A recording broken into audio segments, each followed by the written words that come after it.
Okay, so it's springtime, and this is the time of year that everyone's talking about love and who the best ship is. And of course, Romeo and Juliet come up all the time, right? Everybody thinks that they're the best ship of all time. But I'm here to tell you why they are not the best ship. They are a sinking ship. Let's spill the literal tea. Romeo is really bummed out, and he just wants to lie in bed being a boy burrito because he can't get over being friend-zoned by Rosalind. Rosalind just happens to be his cousin. WTF, Shakespeare in England. So his buds take him to crash a party, thinking that'll cheer him up, and they're hoping Romeo will find someone new to swipe right on. And it sort of works. You know, he matches with Juliet. She's hot AF, and Romeo gets hold of her Insta-handle, and in true stalker fashion, he shows up at her window later. That's okay for some reason because she's into it. But even though there's issues.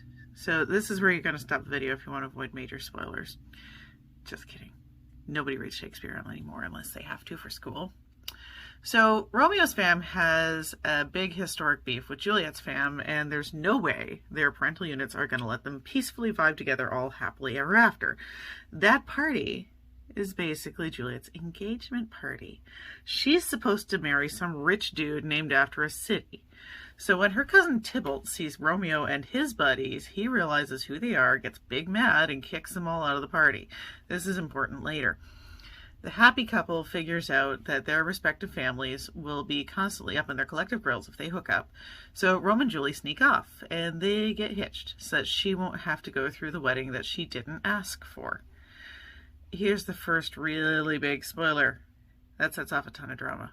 And the whole thing ends up with a bunch of people dead. Tybalt sees Romeo and his buddies in the street right after RNJ's super secret keep it on the down low wedding, and Tybalt picks a fight. Romeo gets in the middle, and the next thing you know, dear cuz is dead, and Romeo is now a wanted man. So Juliet and her babysitter, did I mention that she's like, I don't know, 13 or 14? She's a minor. They're both minors. She hatches a scheme with her babysitter to fake her own death so that she can run off and be with her new hubby, but there's a serious lack of communication, and she does not give these deets to Romeo.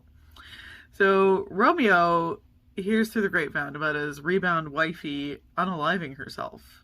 He buys himself some poison, and he goes to her tomb, planning to join her in the afterlife. When he gets there, he meets her toxic ex and kills him for no apparent reason. Then he breaks into the tomb. So that's right, your boy Romeo is now a cold-blooded murderer and a grave robber. So once inside, he drinks the toxic Capri Sun, and Juliet wakes up to realize what's happened. So she unalives herself for real this time, and the whole thing wraps up with the local priest finding everybody dead. It's super depressing and really unsatisfying as an ending. But that's why those two are not couples goals.